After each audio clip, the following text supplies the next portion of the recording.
In this episode, we're gonna find out about the woke matrix and how it works and why it does what it does. The first thing we're gonna look at is a famous feminist, Anna Kasparian, who accidentally reveals on air why feminists hate women that love their families. A 26-year-old stay-at-home girlfriend made a TikTok video of her daily routine and how wonderful it is. And of course, the feminist woke machine sent one of its jackals, Anna Kasparian, to disparage and fearmonger young women out of glorifying this kind of lifestyle. Day in the life of a 26-year-old housewife. So today I got up and went for a little walk, got some coffee, did a little grocery shop, stocked up the fridge and replenished my toiletries and my boyfriend's toiletries and restocked the bathroom. Then I put the little eggs inside their little egg house and I cut the coffee and filled up the coffee jar. Then I folded yesterday's laundry, did some more laundry, mopped the floors, vacuumed the carpet and watered all the plants. Cleaned all of my makeup brushes, had a little lunch and tidied up. Did a bit more laundry, had another coffee. Then my boyfriend finally got home, so we went for a little date at the arcade. And I'd been travelling that week, so I was really tired. I had a bath and some wine, and then we actually had a Chinese takeaway that night. The end. Let me just note for the record, she does a lot of laundry, right? Like, it's not like she's laying around eating bonbons, listening to or watching The Real Housewives of New York City, right? Like, she's working. Yeah. But it's unpaid work, let me just note that. And it's also work that doesn't really translate to something that you could put on a resume. Goose fraba. Goose fraba.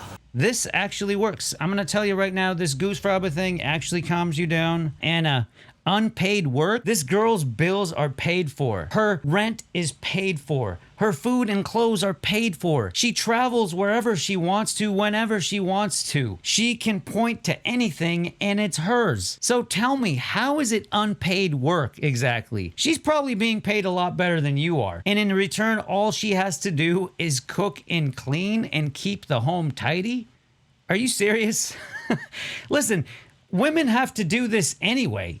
Whether they're in a relationship or not. I mean, I hope they would, unless they're slobs. They have to cook and clean for themselves anyway. So what's the difference if they're doing that for a man and themselves while they get everything they possibly wanted paid for? But yeah, keep spreading that bullshit story about being an independent woman while you slave away for the corporation. And get a job later in life if it turns out that relationship doesn't work out.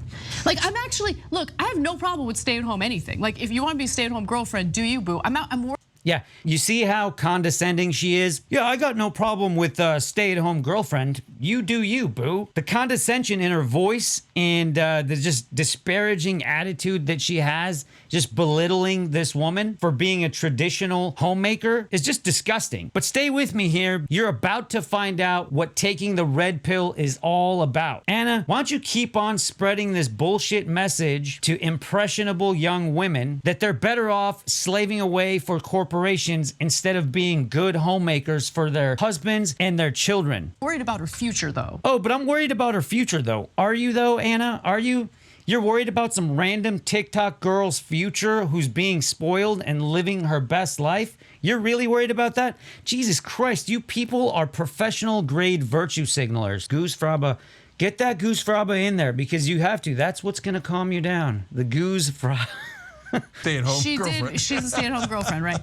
No, but like, I'm thinking about what's in the best interest for this woman because notably she's 26, she's beautiful, and the relationship is great right now, but we know how these kinds of stories end, and that's why I'm worried about her, right?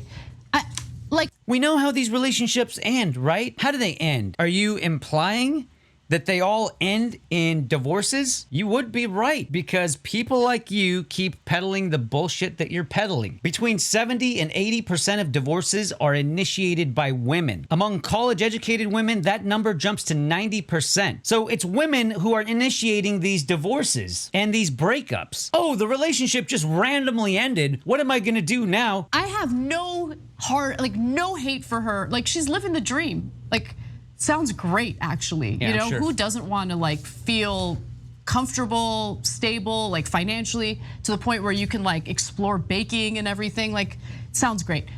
But what if it doesn't work out? These are the... What if it doesn't work out? What if it doesn't work out? What if it doesn't work? Like it's a random thing that just somehow happens. This girl, this 26-year-old girl, doesn't have to initiate a breakup. Keep trying to scare these young women into staying away from these traditional relationships, because what if it doesn't work out? 80% of the women out there are in control of these breakups and divorces. Understand that, and don't let a disgusting feminist like this scare you away from seeking out a traditional homemaker lifestyle. These are the important years to build something for yourself so you're financially independent. So that right there is straight out of the Feminist Handbook. Seek out financial independence. The problem is that women end up destroying their relationships by seeking financial security in themselves instead of their partner. This sends a message to the partner they don't trust in their ability to provide for them. And B, this ends up creating a situation where a woman goes to work and spends the majority of her day away from her family, away from her loved one.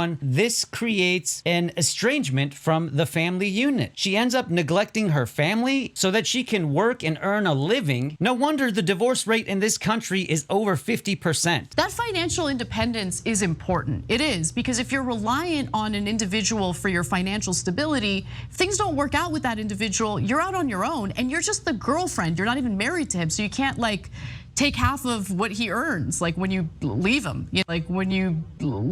She just gave away the crown jewels right there. You're just the girlfriend. You're not even married to the guy. How are you gonna rob this guy? How are you gonna take his property and his money? This is telling you how the feminist woke crowd sees relationships. They're there for exploiting because they know that the relationship's not gonna work out anyway. She said so herself. The best thing you can do is marry the person, contractually obligate yourself to that person, and make that person be obligated to you so that when you leave, notice how she said, when you leave, you can take half of his stuff. Even married to him, so you can't like take half of what he earns, like when you leave him, you know? It isn't like the relationship's just gonna randomly end, okay? She's telling you that she's planning on leaving. It's not even an if you leave him, it's when you leave him. Listen to the words these people are telling on themselves. So now the main question becomes, why does the feminist woke machine want women to leave men? Keep watching this video and you will be red-pilled by the end of it. You ready for this? The reason why feminists want you to leave your husband is because they want to destroy the family unit. The feminist leadership has said publicly on multiple occasions, the feminist utopia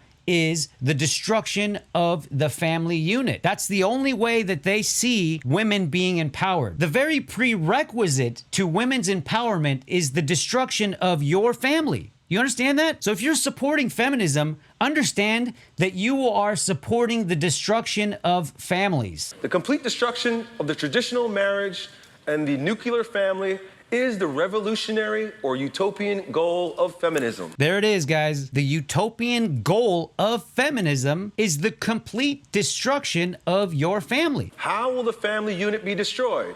The demand alone will throw the whole ideology of the family into question so that women can begin establishing a community of work with each other and we can fight collectively. Women will feel freer to leave their husbands. It's easy to think that you can destroy a family, right? But how do you do it? Everything you're seeing out there right now is no accident. The plan is to undermine men, to wage a war on masculinity. If you cast doubt on men, you cast doubt on the very foundations of the family unit. And that's what they're doing. There is a literal war being waged on men and masculinity. And become economically independent, either through a job or through welfare. Government literally is incentivizing women to break up these family structures. They will take everything from a man, all his money, all his belongings, and everything to facilitate the breakup of this relationship and help a woman become financially independent. And if this man has nothing to offer, if he's broke, he has no money, then they're going to rob the taxpayers to help support this woman become financially independent. One way or another, they're going to incentivize and facilitate the breakup of your family. The nuclear family must be destroyed.